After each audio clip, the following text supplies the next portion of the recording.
Hello guys. Nakikita niyo po ba yan? Yan po ay suso. Dalawang araw ko na pong binabad yan. Pinasusuka. Halos one day magto 2 days. Then, pinapasuka ko. Tapos, yung gumagapang dyan sa gilid, para masyadong malinis, yun ang kinukuha ko para masiguro kung buhay sila. Maya-maya lang, tataas naman sila niyan. Kakukuha ko lang po. Nung iba niyan, ilalagay ko naman sa isang lalagyan. Then, puputulin ko siya mamaya para tuloy-tuloy ang paglinis. Babalikan ko kayo mamaya, guys.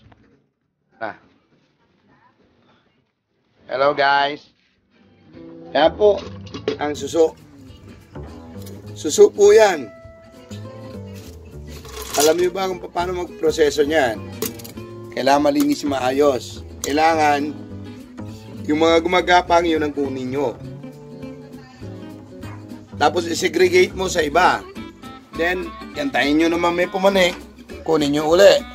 Para mas malinis at sigurado na buhay ang lahat na nakukuha nyo. Later po, ipapakita ko sa inyo kung paano pagluto. At saka paano muna linisin ang suso. Ang suso, wow. Yan po. Yan na po. Ito na po ang finished product. Pero hugasan pa po ito. Aalugin sa loob ng kaldero. Binuto lang po. Putol pa lang yung dulo. Yan po ang paggawa ng paglilinis ng suso. Actually, ito po ang ginagawa namin yan. Yan lang po, pinuputol yung dulo. Dulong bahagi ng suso. Para madaling masipsip siya. Mamaya-maya, gagataan ko na siya. Habang nililinis ng anak ko yan. Yan.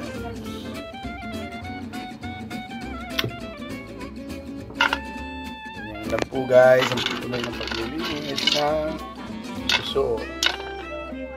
Yan. Original suso. Ang naputol na suso. Para malinis maigi, ito alugin.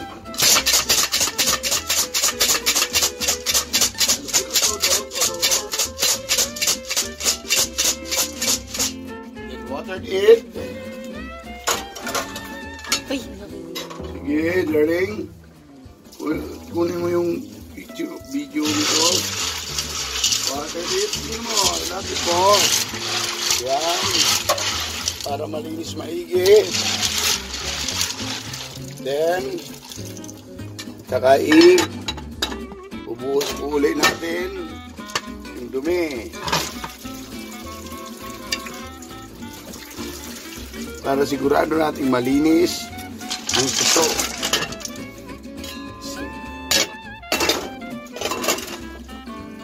Now, put again water.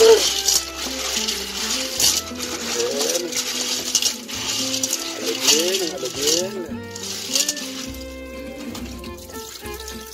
Sige. Salamat ito ng todo.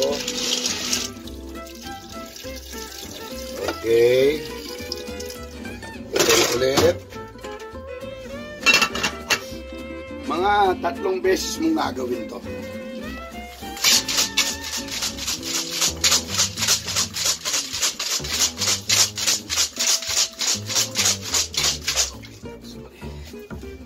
And tapon uli yung tubig.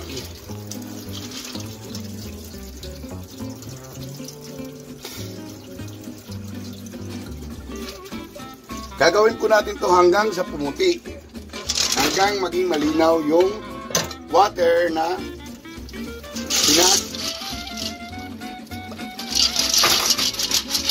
lalabas sa water. Kailangan maging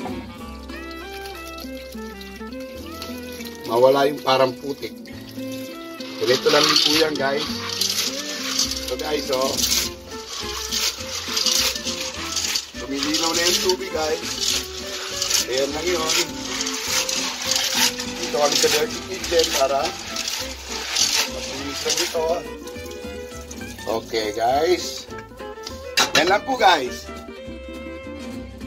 3 hanggang 4 times namin ginagawa yan. Aalugin. Kung hindi, mga 5. See you mamaya ulit. Dahil lulutuin ko na. Ayan po, guys. Sinala mo na, pinaghalo ko na sa gulay. Para mapagluto-luto na. Pinalo ko na po siya sa gulay.